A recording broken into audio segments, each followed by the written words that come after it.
ठीक है बेटा, तो देखो पिछले लेक्चर में हमने स्टार्ट कर दिया था पेमेंट डिजाइन। ठीक है, चैप्टर नंबर 4 पेमेंट डिजाइन।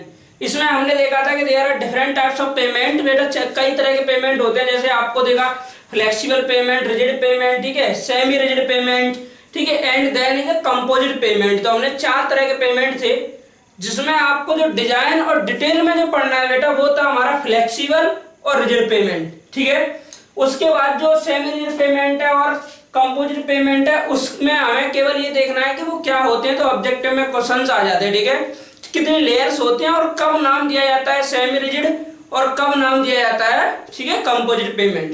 ठीक है बेटा, तो मैंने पिछले लेक्चर में आपको थोड़ा कंपैरिजन बताया था फ्लेक्सिबल पेमेंट और रिजिड पेमेंट के बारे में। यहाँ पे मैं एक्सप्लेन करूंगा semi rigid and composite payment.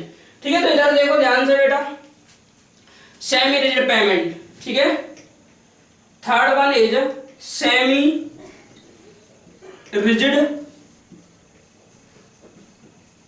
Payment. ठीक है, सेमी रिजिड पेमेंट।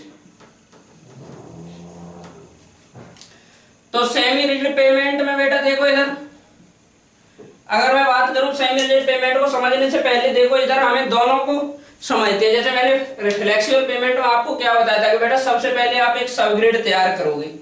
ठीक है, फ्लेक्सिबल पेमेंट का मैं थोड़ा सा डायग्राम बता रहा हूं। दिस इज द सबग्रेड, मतलब ये क्या है बेटा, हमारी सबग्रेड है, लेयर 1।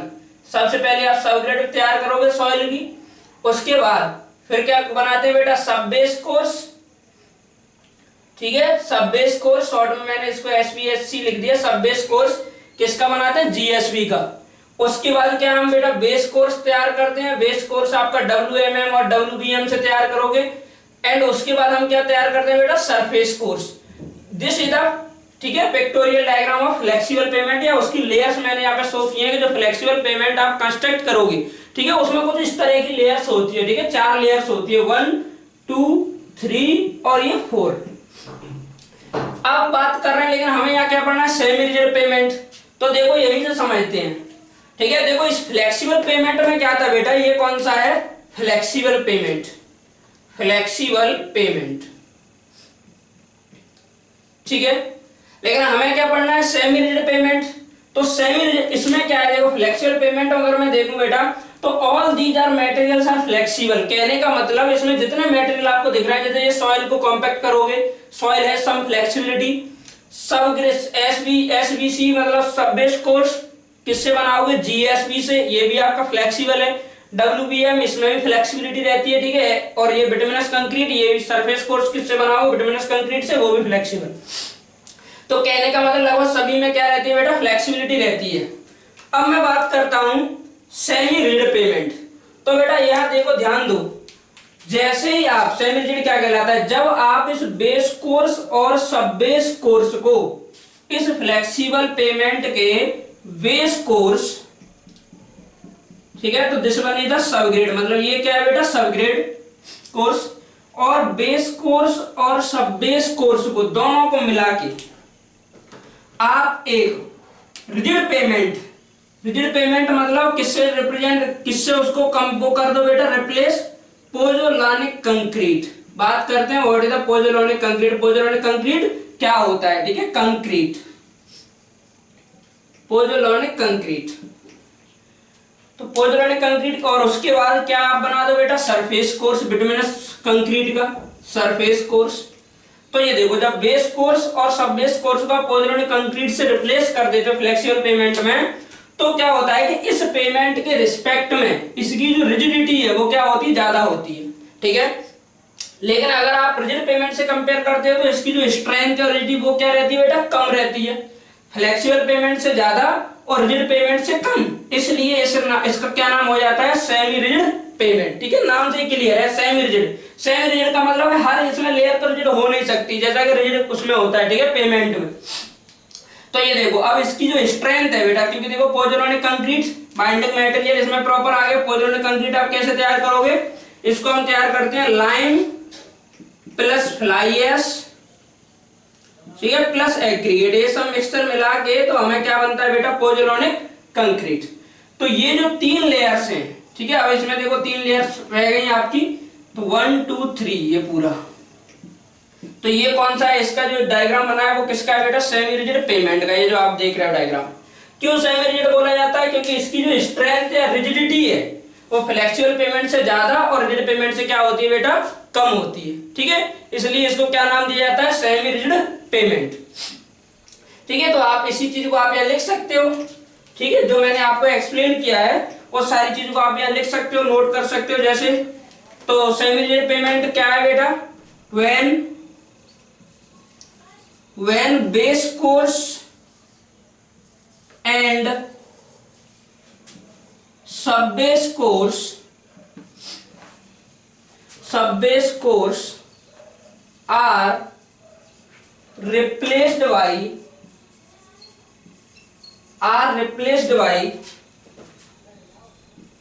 pozzolanic। ठीक है, कई बार वर्ड आपने पढ़ा होगा पोजोलाना, तो यही है पोजोलानिक कंक्रीट। देन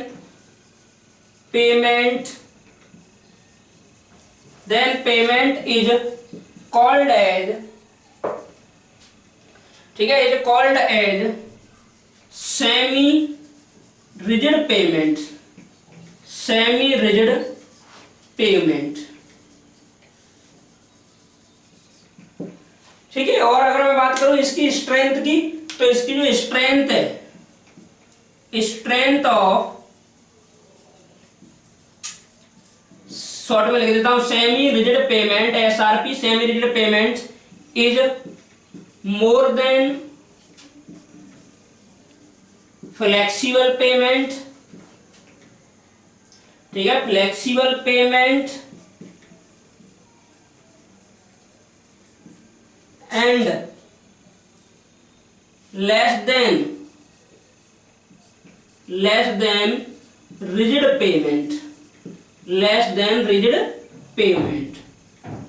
ठीक है, तो बेटा ये क्या होता है, सेमी रिजिड पेमेंट। ठीक है, लगभग एसएससी जेईई 2015 में क्वेश्चन 16 में पूछा गया था। ठीक है, कि सेमी रिजिड पेमेंट में कितनी लेयर्स होती हैं, या एक बार पूछा गया था कि अगर बेस कोर्स सब बेस कोर्स को अगर हम पोजोलानिक कंक्रीट से रिप्लेस कर दें, रिजिड बना दें, ठीक है, फ्लेक्सिबिलिटी उसकी बढ़ा दें, ठीक है, सॉरी रिजिडिटी बढ़ा दें, तो उस पेमेंट का क्या नाम होता है। ठीक है, तो आपको ये ध्यान रखना है क्या नाम हो जाता है बेटा, सेमी रिजिड। कंफ्यूज जनरली बच्चे होते हैं, सेमी फ्लेक्सिबल कुछ नहीं होता है। ठीक है, सेमी रिजिड पेमेंट। ठीक है, तो आप नोट करो, सब कुछ मैंने एक्सप्लेन किया, जैसे ये डायग्राम बनाया उसी तरीके से आप डायग्राम बनाओ, नोट करो। ठीक है, कोई डाउट होता है पूछिएगा। ठीक है,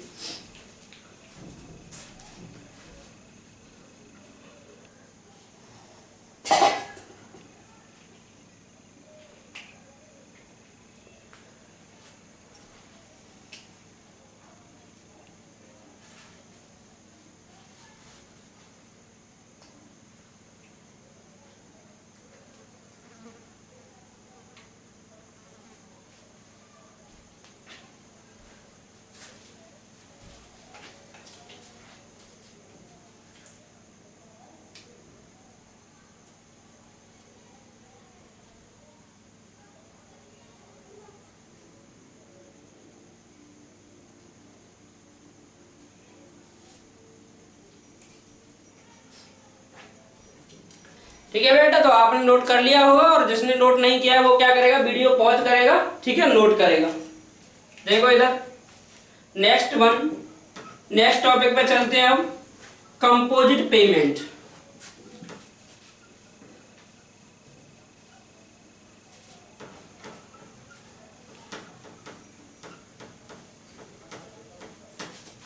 ठीक है, वीडियो पॉज कर लेगा, जिसने नोट नहीं किया होगा करके फिर आप प्ले करोगे। ठीक है, देयर आर मेनी ऑप्शन, आपके पास बहुत सारे ऑप्शन हैं, कोई भी ऑप्शन आप यूज कर सकते हो, दोबारा से रिपीट कर सकते हो, दोबारा सुन सकते हो। ठीक है, तो ये देखो बेटा, next one is composite payment. पूछ लेगा व्हाट इज कंपोजिट पेमेंट। ठीक है, डायग्राम बना के दे देगा, बताओ इनमें से चारों में से क्या नाम है इस पेमेंट का। तो ये देखो कंपोजिट पेमेंट क्या होता है।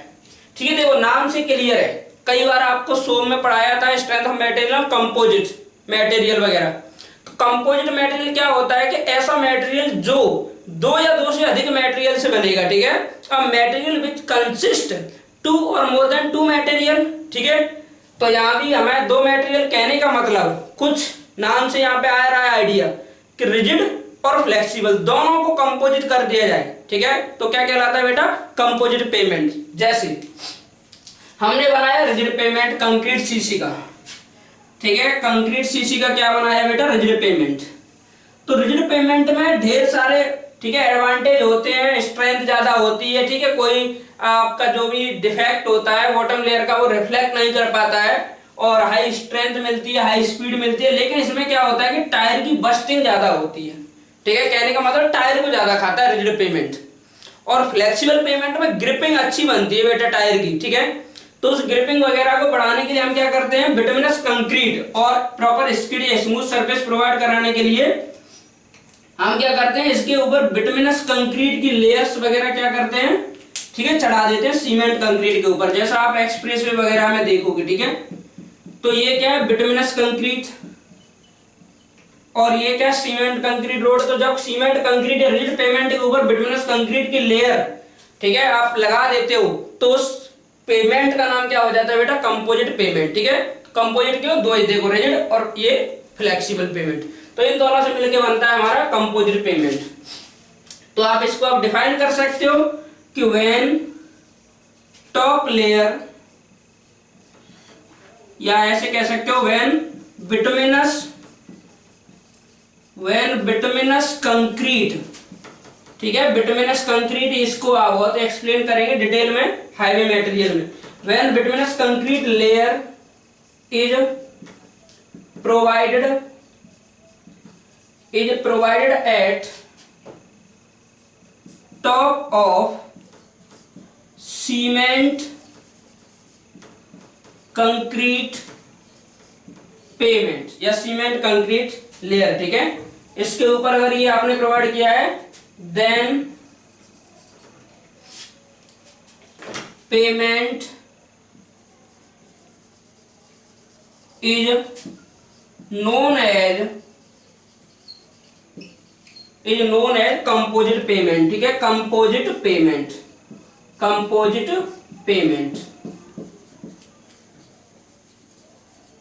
ठीक है। तो देखो कुछ बच्चों को बेटा जैसे हिंदी इंग्लिश में प्रॉब्लम होती है, तो एक बार मैं हिंदी जरूर रिपीट करूंगा हर चीज की डेफिनेशन वगैरह की, तो आप उसको पॉज करके वीडियो को वहां पे लिख सकते हो उसके नीचे, ठीक है, डेफिनेशन के नीचे।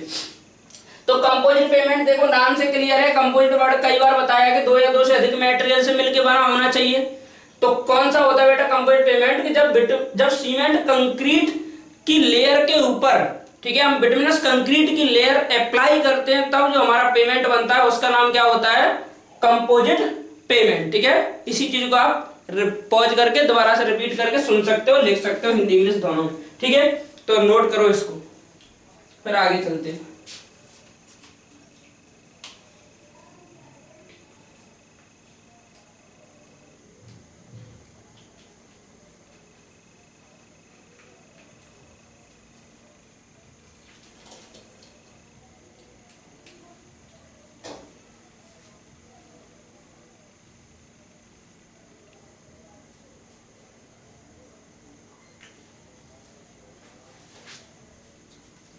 ठीक है, तो आपने इसको नोट कर लिया होगा, जिन्होंने नहीं किया है पॉज कर लेना वीडियो, ठीक है। आगे चलते हैं। तो देखो टाइप्स ऑफ पेमेंट का हमने जो बेसिक डेफिनेशंस थी वो सब कवर कर ली। अब हमारे सिलेबस में डिजाइन किसकी है बेटा, फ्लेक्सिबल पेमेंट की और रिजिड पेमेंट की। तो पहले पढ़ेंगे design of flexible pavement, then we will start design of rigid pavement, मतलब पहले फ्लेक्सिबल पेमेंट फिर उसके बाद रिजिड पेमेंट की डिजाइन स्टार्ट करेंगे बेटा, ठीक है। चलिए यहां से तो स्टार्ट करते हैं अब।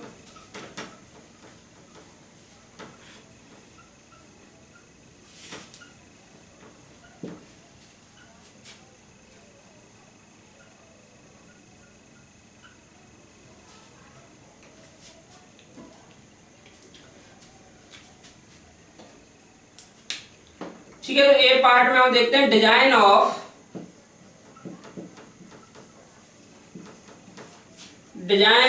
Flexible pavement.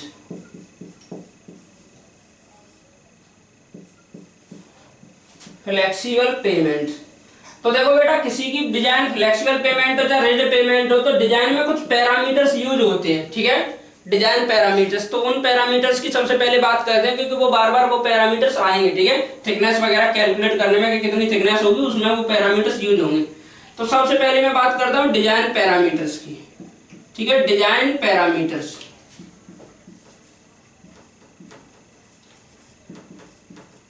तो डिजाइन पैरामीटर्स में जो पहला पैरामीटर है वो है हमारा स्टैंडर्ड एक्शन लोड, कि आप पेमेंट तो डिजाइन कर रहे हो लेकिन उस पेमेंट को आप कितने लोड के लिए, जैसे ट्रक उससे पास होगा, ठीक है, कार उससे पास होगी बेटा रोड के ऊपर, तो उस रोड पे ट्रक या कार पास हो रही है तो उसका जो व्हील है और जो एक्सल है, उस एक्सल से रोड पे कितना लोड लगेगा, उस लोड की वजह से उस रोड में कितनी स्ट्रेसेस डेवलप होंगी, डिफॉर्मेशन क्या डेवलप होगा, इन सब बातों को तभी तो आप कर सकते हो अप्लाई, या तभी तो आप कैलकुलेट कर सकते हो जब आपको ये पता हो कि लोड कितना होता है एक रोड पे, उस पे एक एक्सल पर, एक व्हील पर। जैसे ट्रक जा रहा है, अब आपने देखा होगा बेटा 6 व्हील का भी ट्रक होता है, या ठीक है 6 चक्का जिसको आप बोलते हो सिंपल भाषा में 14 चक्का ट्रक बोलते हो, तो उस ट्रक में मैक्सिमम आप कितना लोड ले जा सकते हो, ठीक है। तो रोड आप जिस लोड को लेकर डिजाइन करोगे उतना लोड कभी अलाउ नहीं करोगे, ठीक है। जैसे आपने सुना होगा कि 6 चक्का ट्रक जा रहा है तो 15 टन से अगर ज्यादा है तो आरटीओ क्या काट देगा बेटा,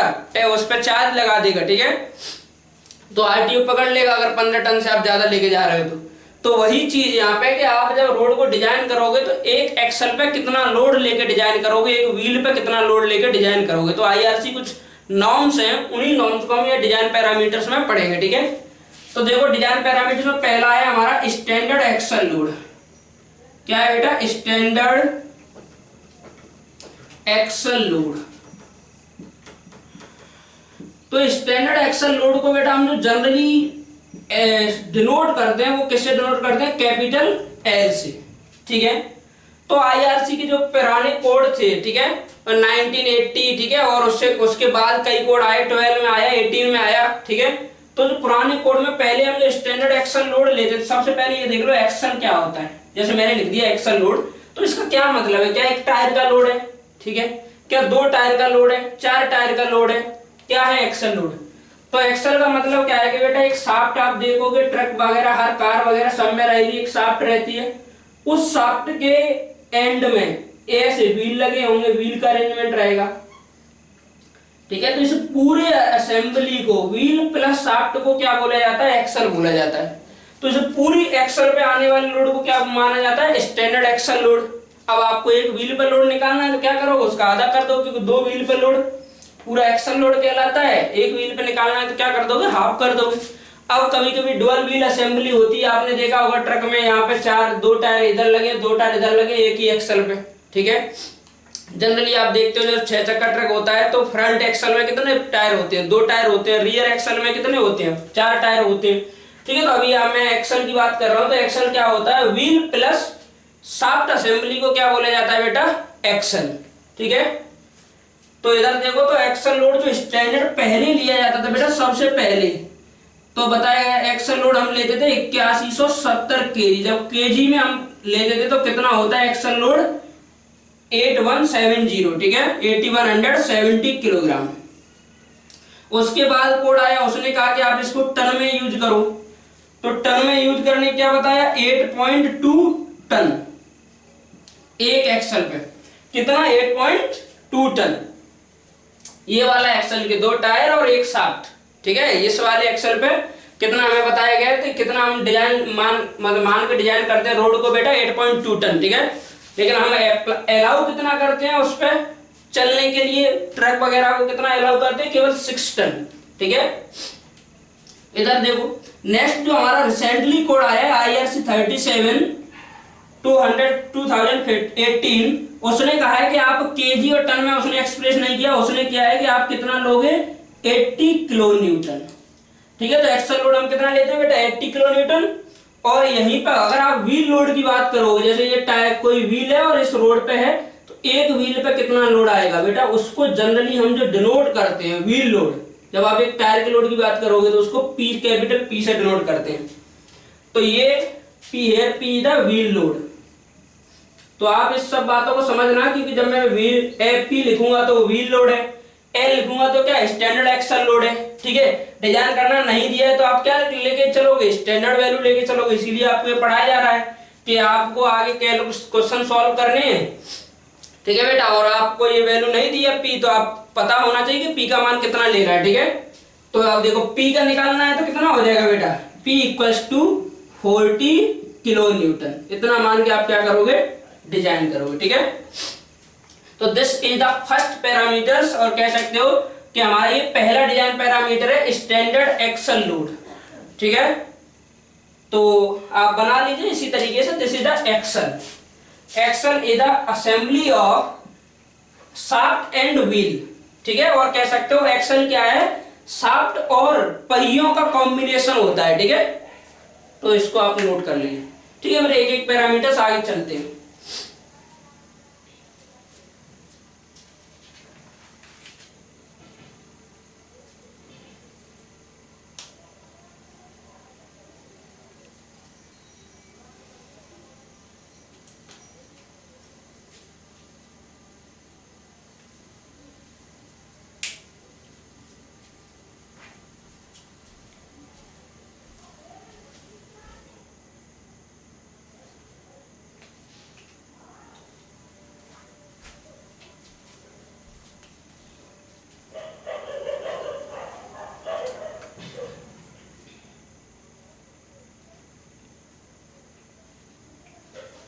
ठीक है, तो आपने बेटा ये नोट कर लिया होगा। नेक्स्ट पैरामीटर है हमारा यहाँ से रिजिडिटी फैक्टर। ये बहुत ही इंपॉर्टेंट पैरामीटर है, कई बार इस पर क्वेश्चन किया जा चुका है बेटा, रिपीट हो चुका है एग्जाम में। ठीक है, rigidity factor, next parameter is the rigidity factor.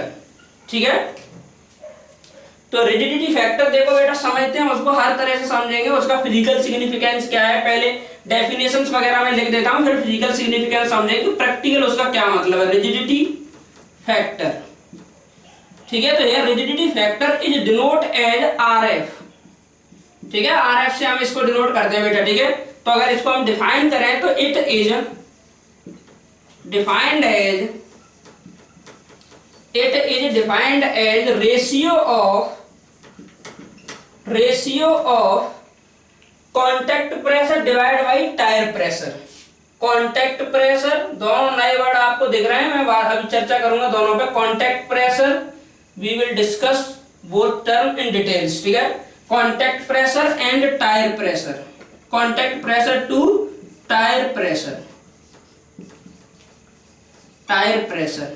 Here formula of rigidity factor is, तो फॉर्मूला क्या बन जाएगा बेटा, contact pressure divide by tyre pressure, divide by tyre pressure. अब देखो ये बन गया बेटा फॉर्मूला। और डिजाइन पॉइंट ऑफ व्यू से अगर ये नहीं दिया है और आपको रिजिडिटी फैक्टर कैलकुलेट करने के लिए पूछ रहा है, ठीक है, कुछ नहीं दिया जाए, टायर प्रेशर का भी दिया है, आपको लेना है फॉर्मूले में क्या, कांटेक्ट प्रेशर, या कांटेक्ट प्रेशर दे दिया, आपको क्या कैलकुलेट करना है, टायर प्रेशर या रिजिडिटी फैक्टर आपको निकालना है। तो अगर डिजाइन पॉइंट ऑफ व्यू से मैं बात करूं फॉर डिजाइन, तो डिजाइन पॉइंट ऑफ व्यू से बेटा हमें कांटेक्ट प्रेशर हो या टायर प्रेशर हो, दोनों को हम अप्रोक्सीमेटली इक्वल लेते हैं। डिजाइन की लिए बात चल रही है, और इसकी जो वैल्यू है वो होती है 7 kg पर सेंटीमीटर स्क्वायर। देखो एक्चुअल में आपके टायर में हवा का प्रेशर क्या है, ठीक है, वो डिपेंड करेगा कि कितनी हवा है टायर में। तो ये जो मैं बता रहा हूं, these are the standard values. ठीक है, contact pressure and tyre pressure design point of view से आप कितना कंसीडर करोगे बेटा, 7 kg पर सेंटीमीटर स्क्वायर। इसके बेस पे आप रोड वगैरह डिजाइन करोगे। लेकिन अब वो तो डिपेंड करेगा आपके जो व्हीकल है उसके टायर में कितनी आपने हवा डलवाई है। जैसे क्या, देखो एक एक को समझते हैं। सबसे पहले समझ लेते हैं जैसे टायर प्रेशर, ये इजी टर्म है। ठीक है, तो टायर प्रेशर का मतलब क्या है समझ रहे हो। जैसे आप जाते हो कि जब आपको कम हवा लगती है टायर में, तो आप जाते हो और साइकिल वाले की दुकान पे और कहते हो भैया इसमें हवा डाल दे। तो जिस प्रेशर पे वो हवा भरी जाती है, जो हवा भरने के बाद जो टायर में जो प्रेशर है, जैसे ये मैंने टायर बना दिया, ये देखो, this is the tyre of an automobile. ठीक है, किसी भी व्हीकल का ये टायर है। तो इस टायर में और इस टायर के अंदर हवा भरने के बाद बेटा जो प्रेशर है, ठीक है, ये जो एयर इस पे जो प्रेशर लगा रही है टायर पर, वो जो प्रेशर कहलाता है हमारा टायर प्रेशर। ठीक है, तो tyre pressure is the inside pressure of tyre tyre pressure का मतलब क्या है? Pressure inside tyre. टायर के अंदर का जो प्रेशर होता है वो बेटा क्या कहलाता है? Tyre pressure. ये किस पे डिपेंड करता है कि आपके व्हीकल में हवा कितनी है, ठीक है। तो उसका जो प्रेशर होता है वो होता है हमारा टायर प्रेशर। अब बात करता हूं कांटेक्ट प्रेशर। तो कांटेक्ट प्रेशर को समझने से पहले कुछ और चीजें आपको समझनी है। सबसे पहले ध्यान देना है यहाँ पे बेटा कि ये है रोड, ठीक। कुछ ऐसा समझो कि जब आपका टायर, व्हीकल का टायर रोड के साथ जब कांटेक्ट करता है तो उसका एरिया क्या होता है, या कांटेक्ट एरिया की शेप क्या होती है। तो जैसे ये है ऑटोमोबाइल का टायर, मान लो ट्रक का, ये this is the tyre of truck, ठीक है बेटा। ये टायर है और ये क्या है हमारा,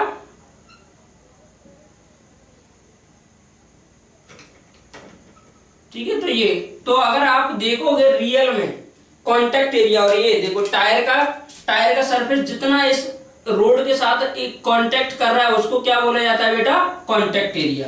this is the contact area. लेकिन अगर मैं बात करूं इस कांटेक्ट एरिया की, ठीक है, शेप की बात करूं, तो रियल में जो कांटेक्ट एरिया की शेप होती है बेटा, ठीक है, शेप ऑफ कांटेक्ट एरिया, तो मैं यहाँ पे दो बातें करता हूँ। एक्चुअल की अगर मैं बात करूं तो एक्चुअल में अगर आप देखोगे कोई गाड़ी है, ठीक है, और उसको आप उठा के देखो, ठीक है, तो किसी मान लो जैसे ऐसे आप समझ सकते हो कि उस पर थोड़ा सा सॉइल ले लीजिए, ठीक है, जैसे सैंड वगैरह, नॉर्मल जो क्ले और सैंड का मिक्सचर रहता है, और आप क्या करो उस पर इस टायर को रखो और प्रेशर लगाओ ऑटोमोबाइल का टायर लेके, फिर आप उस टायर को वहां से हटाओ, अभी गाड़ी में नहीं, ऐसे ही आप रखो नॉर्मली, फिर आप देखोगे तो जो उसका कांटेक्ट एरिया रहेगा वो किस शेप का रहता है बेटा? जनरली एक्चुअल शेप जो रहती है कांटेक्ट एरिया की वो क्या होती है बेटा? इलिप्टिकल। इलिप्टिकल मतलब कौन सा हो गया? दीर्घ वृत्ताकार, ठीक है, इलिप्टिकल, ठीक है, इलिप्टिकल। लेकिन हम सिंपलिसिटी के लिए उसे क्या मान लेते हैं बेटा?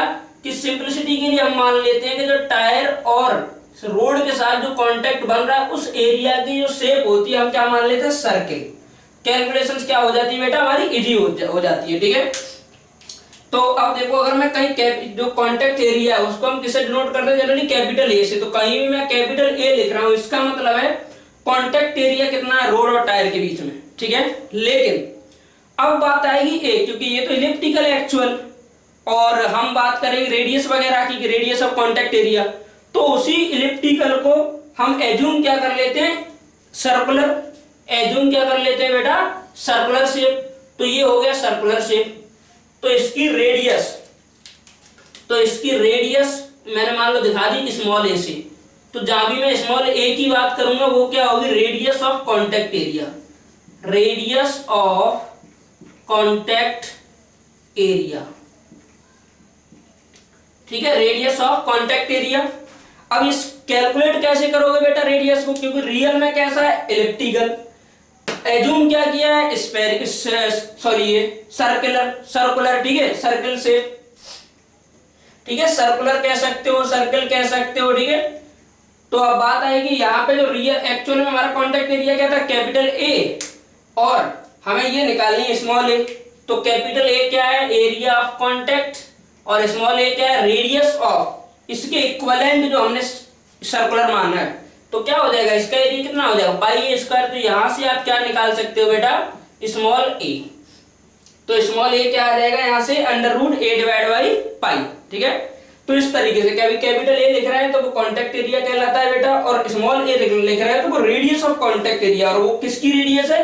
इस एज्यूम्ड सर्कुलर एरिया की रेडियस है, ठीक है, जो अपनी सिंपलिसिटी के लिए एज्यूम किया जाता है सर्कुलर, ठीक है।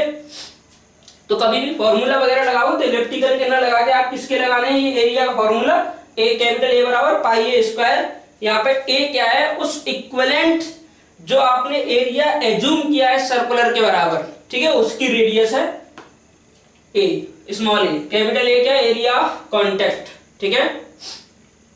तो this is the rigidity factor. Rigidity factor क्या होता है समझो पहले। कांटेक्ट प्रेशर और टायर प्रेशर का रेशियो होता है। कांटेक्ट प्रेशर क्या है? अभी देखो, ये हमारा क्या था? टायर था। इसको आपने रोड पे रखा तो जितने एरिया के साथ उसने कांटेक्ट किया वो क्या है, कांटेक्ट एरिया। इस पे मान लो लोड कितना आ रहा है बेटा, टायर है तो कितना लोड आएगा, व्हील लोड, भाई व्हील है तो उसका लोड कितना, अभी हमने किससे डिनोट किया था, पी से। तो कांटेक्ट प्रेशर क्या हो गया, एरिया आपके पास है, लोड आपके पास है कि एक व्हील पे कितना आ रहा है लोड, ठीक है। तो कांटेक्ट प्रेशर क्या हो गया बेटा, आप यहां से देख सकते हो कि contact pressure equals to, contact pressure बराबर क्या हो गया, wheel load divide by contact area, ठीक है। टायर प्रेशर होता है, टायर में हवा कितनी है उसका जो प्रेशर होगा वो होता है टायर प्रेशर, और कांटेक्ट प्रेशर क्या रहता है कि व्हील पे आने वाले लोड की वजह से उस कांटेक्ट सरफेस पे जो प्रेशर लगता है वो क्या कहलाता है बेटा, कांटेक्ट प्रेशर, ठीक है। तो याद रखना है वो कैसे निकालो, वो wheel load divide by contact area of contact. Small a दिया हुआ है तो पाई ए स्क्वायर यहां रख दोगे, ठीक है। तो इस तरीके से कांटेक्ट प्रेशर और टायर प्रेशर यहाँ पे खत्म हुआ है, ठीक है ये टॉपिक। इसके बाद थोड़ा सा और इसमें अभी मैं जिक्र करूंगा फिजिकल सिग्निफिकेंस वगैरह, तो उससे पहले आप क्या कर सकते हो, इस चीज को लिख सकते हो, ठीक है। इसको लिख लीजिए आप, इसको अलग बना लेना, फिर उसके बाद जब इसको आप स्टार्ट करोगे तो इसके नीचे फिर सब लिखना है। देखो सबसे पहले रिलेटिव फैक्टर डेफिनेशन लिख लो बेटा, उसकी फॉर्मूला लिख लो फॉर डिजाइन, ये लिख लेना, ये मत लिखना अभी, ठीक है। उसके बाद आप क्या करोगे, इसको लिख लो कि टायर प्रेशर क्या होता है, ये मैंने किसके बारे में बताया है, टायर प्रेशर के बारे में। किसके बारे में बताया बेटा, टायर प्रेशर के बारे में ये बताया है आपको कि व्हील के अंदर जो टायर के अंदर जो प्रेशर होता है एयर का, वही होता है टायर प्रेशर। फिर उसके बाद ये क्या एक्सप्लेन किया है, कांटेक्ट प्रेशर एक्सप्लेन किया है कि ये व्हील है, ये रोड है, तो इसके साथ ये कांटेक्ट हुआ है, ये ऐसा कुछ रियल में शेप कैसी होती है, इलिप्टिकल, लेकिन हम क्या मान लेते हैं सर्कुलर, जो माना हुआ है उसकी रेडियस मैंने दिखा दी ए, और अगर कांटेक्ट एरिया कैपिटल ए है तो हम क्या लिख सकते हैं, कैपिटल ए बराबर पाई ए स्क्वायर, ठीक है, वहां से ये आ जाएगा। तो कांटेक्ट प्रेशर क्या हो गया, wheel load divide by contact area, ठीक है। तो इसको सबसे लास्ट में लिखना है, अब आप नोट कर लो इसको, ठीक है, फिर आगे चलते हैं।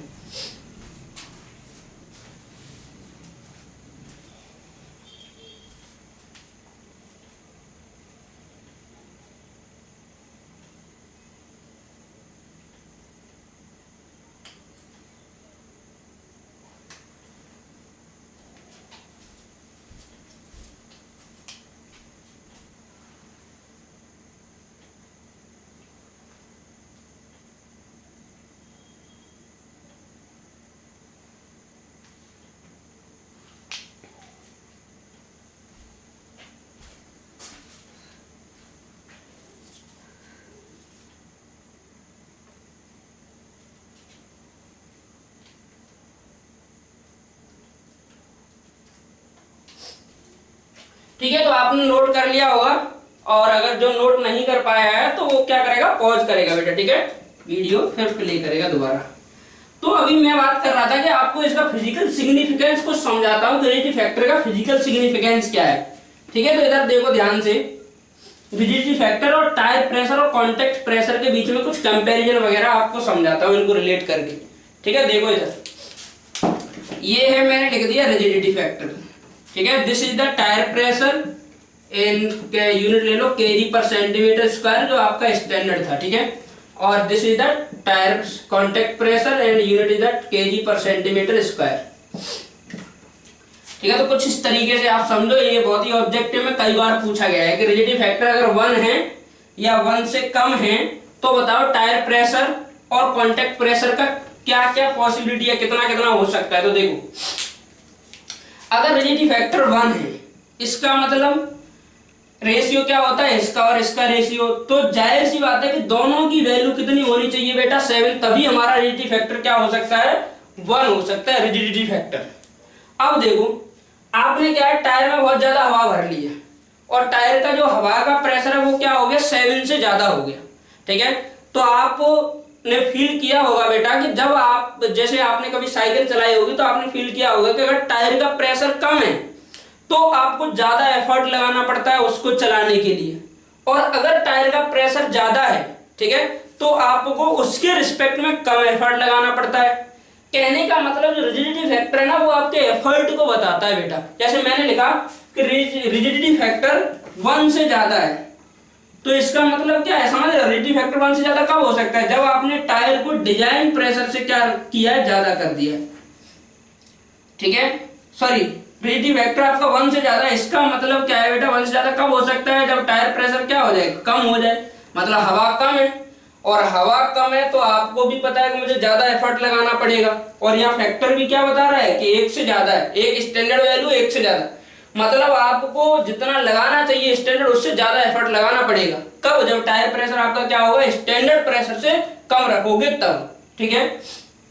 और उस टाइम कांटेक्ट प्रेशर क्या होगा, अगर कांटेक्ट प्रेशर आपका 7 से ज्यादा है या टायर प्रेशर डिजाइन वैल्यू से कम है, तो आपको ज्यादा एफर्ट लगाना पड़ेगा बेटा, ये तभी पॉसिबिलिटी बनती है जब ये या तो ये हो या ये हो, तो आपको ज्यादा प्रेशर लगाना पड़ता है उसको ड्राइव करने के लिए, ठीक है, साइकिल वगैरह को चलाने के लिए।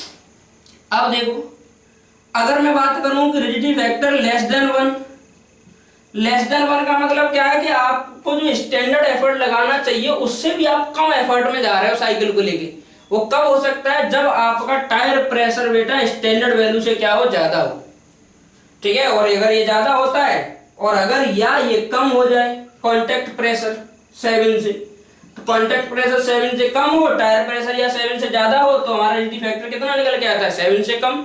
और वैसे भी आप रेशियो से भी देख सकते हो, अगर ये कंडीशंस होंगी तो रिजिडिटी फैक्टर 1 आएगा जब दोनों बराबर होंगे, ये कंडीशंस होंगी तो 1 से ज्यादा, ये कंडीशन होंगी तो 1 से कम। तो आप फील भी कर सकते हो, अगर टायर प्रेशर ज्यादा है स्टैंडर्ड वैल्यू से तो आप कम एफर्ट लगाना पड़ेगा बेटा आपको, ठीक है। लेकिन प्रॉब्लम क्या है, तो यहाँ कहो सर ऐसा करते हैं कि हमेशा हम क्या करते हैं, टायर में इतना हवा भर लेते हैं कि वो डिजाइन वैल्यू से क्या रहे, ज्यादा रहे, तो हमें कम फोर्स लगाना पड़ेगा साइकिल को चलाने में। लेकिन बेटा अगर आप टायर प्रेशर ज्यादा करते हो, उसमें हवा ज्यादा प्रेशर में भरते हो, तो टायर के बस्ट होने के चांसेस क्या होंगे, ज्यादा रहेंगे, ठीक है। तो टायर के बस्ट होने के चांसेस ज्यादा रहेंगे, इसीलिए अगर आप स्टैंडर्ड रखो या फिर हम ये तो एफर्ट ज्यादा लगाना पड़ेगा, लेकिन बस्टिंग से आप क्या होगे, बच जाओगे, ठीक है। तो एफर्ट तो कम करने के चक्कर में ऐसा नहीं है टायर ही फट जाए, ठीक है, तो इकोनॉमी भी ध्यान में रखनी है, तो इतना भी एफर्ट कम नहीं करना है, ठीक है। तो इस तरीके से ऑब्जेक्टिव में क्वेश्चन कैसे आते हैं, लिख देगा rigidity factor is greater than 1, then which condition is correct, और उसमें लिखा होगा tyre pressure less than 7 kg per centimeter square, tyre pressure equals to tyre pressure या contact pressure this, contact pressure this, तो सही ऑप्शन आप इसमें से क्या कर सकते हो, चूज कर सकते हो, ठीक है। तो इसको नोट करो, ठीक है। और आज के लिए इतना ही काफी, क्योंकि वीडियो में देखो क्या है कि अपलोड और आपको देखने में दोनों में आसानी रहती है, स्मॉल वीडियो रहता है, तो ठीक है, वीडियो की लेंथ। तो इस लेक्चर में इतना ही काफी है, ठीक है। इसके अगले लेक्चर में हम स्टार्ट करेंगे, कुछ और डिजाइन पैरामीटर्स बचे हैं, मैक्लॉड थ्योरम है, ESWL है, इक्विवेलेंट सिंगल व्हील लोड और डुअल व्हील असेंबली, ठीक है। तो ओके डियर, थैंक यू।